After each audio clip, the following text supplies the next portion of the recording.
नमस्कार दोस्तों, स्वागत है आज आपका फिर से जीवन बदल देने वाली एक और ज्ञान से भरी कहानी में। आज की ये कहानी जीवन की तमाम छोटी बड़ी समस्याओं से परेशान इंसान को समाधान देगी। आजकल के लोग बढ़ते बच्चों को खास देखभाल और अटेंशन की ज़रूरत होती है, और जब पेरेंट्स के बीच लगातार झगड़ा होता रहे तो इससे घर का माहौल तो खराब होता ही है, साथ ही बच्चों के साथ पेरेंट्स के रिश्ते पर भी असर पड़ता है। बच्चे अपने परिवार से ही भरोसा करना सीखते हैं। जब पेरेंट्स के बीच झगड़ा रहता है तो इससे बच्चों के मन में भी टेंशन पैदा होती है। उसे डर लगता है कि उसकी माँ या पापा घर कब लौटेंगे। इसी उम्र में बच्चा सीखता है कि रिश्ते कैसे निभाए और बनाए जाते हैं। जब पेरेंट्स बच्चे के लिए एक अप्रिय वातावरण बना देते हैं तो बच्चे को यही लगने लगता है कि हर जगह रिश्ते ऐसे ही होते हैं। इसका असर आगे चलकर बच्चे के बाकी के रिश्तों पर भी पड़ता है। इसका बुरा असर पेरेंट्स के साथ बच्चे के रिलेशनशिप पर भी पड़ सकता है। पेरेंट्स का बस झगड़ते रहना और अपने बच्चे पर कोई ध्यान न देना बच्चे के डिप्रेशन या किसी बिहेवियरल विकार की ओर धकेल सकता है। जब पेरेंट्स का प्यार और सपोर्ट बच्चे को नहीं मिल पाता है तो इसका नेगेटिव असर पड़ता है। कई बार बच्चा खुद को अकेला और असहाय समझने लगता है, क्योंकि उसके पास अपनी बात को शेयर करने के लिए कोई नहीं होता है। बच्चे के अच्छे भविष्य और परवरिश के लिए पेरेंट्स एक साथ रहने और काम करने का निर्णय ले सकते हैं। आप साथ होने का दिखावा न करें, क्योंकि बच्चे पेरेंट्स के बीच चल रही टेंशन को भांप लेते हैं। इससे बच्चा अपने ही घर में नर्वस महसूस कर सकता है। बच्चों को पता चल जाता है कि कुछ गड़बड़ चल रहा है। इसलिए अगर आपने अपने बच्चे के लिए साथ रहने का फैसला लिया है तो उसे दिल से निभाने की कोशिश करें। वैसे साथ रहना है या नहीं, ये पूरी तरह से आपका फैसला है। पेरेंट्स होने के नाते आपको अपने बच्चे को सिखाना है कि जिंदगी में आने वाली मुश्किलों को कैसे ठीक तरह से सुलझाया जा सकता है। बच्चे आपको देखकर ही सीखते हैं, इसलिए जिंदगी के प्रति जो नजरिया आप रखते हैं बच्चे पर भी उसका वही असर देखने को मिलता है। अगर आप दोनों अपने बीच के मतभेदों को प्यार से और आपसी समझ से सुलझा लेते हैं तो इसका बच्चे पर भी पॉजिटिव असर पड़ेगा। तो चलिए दोस्तों, गौतम बुद्ध इस पर क्या कहते हैं, इसे हम एक कहानी के माध्यम से सुनते हैं। एक किसान अपने गांव की परेशानियों से बहुत दुखी था। किसी ने उसे अपने दुखों के निवारण के लिए बुद्ध की शरण में जाने को कहा। जो कुछ दिनों के लिए यहाँ से कुछ दूर एक गांव में आया है वह निश्चय ही तुम्हारे सब दुखों का निवारण करेगा। यह सुनकर किसान बड़ी इच्छा से बुद्ध की शरण में गया। यह सोचकर कि बुद्ध उसे उसकी समस्याओं, मानसिक पीड़ा, तनाव और दुखों से मुक्ति दिलाएंगे, वह बुद्ध के पास पहुंचा। उसने बुद्ध से कहा कि हे बुद्ध, मैं एक किसान हूं, मुझे खेती करना पसंद है, लेकिन बारिश कभी भी पर्याप्त नहीं होती और मेरी फसलें बर्बाद हो जाती हैं। पिछले साल मेरे पास खाने के लिए कुछ नहीं था और इस साल भी अत्यधिक बारिश के कारण फसल को बहुत नुकसान हुआ। मेरे पास खाने के लिए पर्याप्त भोजन नहीं है। किसान ने कहा, मैं शादीशुदा हूँ, मेरी पत्नी मेरा ख्याल रखती है, मैं उससे प्यार करता हूँ, लेकिन कभी कभी वह मुझे बहुत परेशान करती है और घर में बहुत क्लेश हो जाता है, जिससे मुझे लगता है कि अच्छा होता अगर वह मेरी जिंदगी में नहीं आती। मेरे भी 2 बच्चे हैं। कभी कभी मेरे बच्चे भी मेरा अनादर और अवज्ञा करते हैं, मेरे निर्देशों का पालन नहीं करते।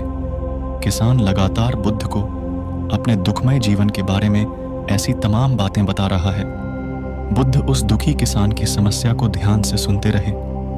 अपनी जिंदगी की सारी परेशानियां बताने के बाद जब उन्हें राहत महसूस हुई तो वह चुप हो गए। अब उसके पास बताने के लिए कोई और समस्या नहीं बची थी। अब वह चुपचाप बैठकर बुद्ध की ओर देख रहा था और अपनी समस्या का समाधान पाने के लिए बुद्ध के उत्तर की प्रतीक्षा कर रहा था। लेकिन बुद्ध चुप थे। किसान ने फिर कहा, हे बुद्ध, मैं आपकी शरण में आया हूं, कृपया मेरे जीवन की इन समस्याओं का समाधान करें। बुद्ध ने कहा, मैं तुम्हारी कोई मदद नहीं कर सकता। किसान आश्चर्यचकित होकर बोला, अरे ये आप क्या कह रहे हैं? सब कहते हैं कि आप सबके दुख दूर कर देते हैं, तो क्या तुम मेरी समस्याएं हल नहीं करोगे? इसलिए कि मैं एक गरीब किसान हूं, बुद्ध ने कहा। मुश्किलें हर किसी के जीवन में आती हैं। जीवन में दुख और परेशानियां आना स्वाभाविक है। व्यक्ति के जीवन में अक्सर उसके कर्मों के अनुसार परिस्थितियां बदलती रहती हैं, जिससे सुख, दुख, निराशा और क्रोध आता है। नए रिश्तों का बनना, पुराने रिश्तों का बिगड़ना, रिश्तों में मिठास और कड़वाहट, ये सब सामान्य है। यह जीवन का हिस्सा है और यह जीवन का चक्र है। हकीकत तो यह है कि हम सभी के जीवन में 83 प्रकार की कठिनाइयां हैं। इन कठिनाइयों का समाधान आप और मैं नहीं कर सकते, कोई नहीं कर सकता। जिंदगी और जिंदगी में बनने वाले रिश्ते स्थिर नहीं होते। एक दिन रिश्तेदार भी चले जाएंगे और जिंदगी भी खत्म हो जाएगी। लेकिन ये समस्याएं वैसे ही रहेंगी जैसे आज आपकी जिंदगी में हैं और कल किसी और की जिंदगी में होंगी। इस पर किसान अपना नियंत्रण खो देता है और क्रोधित हो जाता है और ऊंची आवाज में बुद्ध से कहता है कि हर कोई कहता है कि तुम्हें एक महात्मा, एक सिद्ध पुरुष, एक प्रबुद्ध व्यक्ति होना चाहिए। मैं इस विश्वास के साथ यहां आया हूं कि आप मेरी मदद करेंगे। यदि आप मेरी समस्याएं हल नहीं कर सकते तो मेरा यहां आना व्यर्थ था। हर कोई झूठ बोलता है कि वे समस्याओं का समाधान करते हैं।